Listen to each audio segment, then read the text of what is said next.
Va a comentar acerca del atentado en el Líbano con los buscas explosivos. Pues no, porque primero que nada no es un atentado, es un acto de guerra normal y corriente. Hay una organización terrorista que te ha declarado la guerra y tú atacas a esa organización terrorista, punto.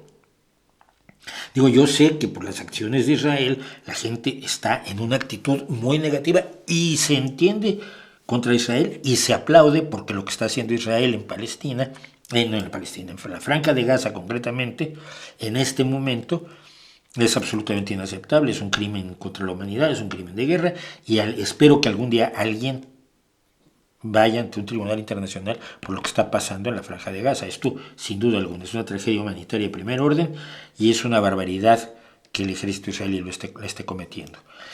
Pero eso no quita que Hamas y Hezbollah son dos grupos terroristas que también asesinan civiles. Generalmente habían asesinado más civiles ellos que Israel, pero ahora, bueno, no, lo que ha pasado ahora es no se puede hacer más que condenarlo porque más que uno se proteste no va a cambiar desafortunadamente nada. La presión debería ser internacional, debería ser mayor. Hay más presión que nunca contra Israel, por cierto. Pero entonces lo que ocurrió fue un trabajo excelente de inteligencia militar y del trabajo que hace el Mossad. El Mossad es el departamento de inteligencia del ejército israelí. Tiene acciones históricas y esta es una de ellas. O sea, poner una empresa para venderle a Hezbollah aparatos electrónicos preparados para estallar el día que tú quieras y mientras tanto espiar cada cosa que hacen porque te compraron a ti todo su material y que ahora no se atrevan ni siquiera a encender sus teléfonos celulares o móviles, pues es una gran acción de guerra y de inteligencia militar, sin duda alguna. Desafortunadamente han muerto inocentes, pero han sido muy pocos y en las guerras desafortunadamente mueren inocentes, pero de lo que se está haciendo en Gaza a lo que se hizo ahora en Líbano con Hezbollah, pues hay un mundo de distancia. Lo de Hezbollah a mí me parece que es absolutamente defensible. Tú tienes un grupo terrorista armado que te mata gente. Hace poco hubo ataques de Hezbollah en el sur de Israel, pero ahí sí nadie en el norte de Israel. Sí. Y ahí sí nadie protesta, porque total, como los civiles son israelíes, seguramente son asesinos.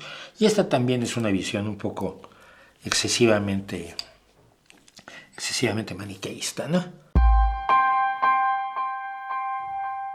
Un sionismo de izquierda que le quite el aparente monopolio sobre la etiqueta a la extrema derecha religiosa del Likud, lo hay y es la oposición dentro de Israel, pero no es potente.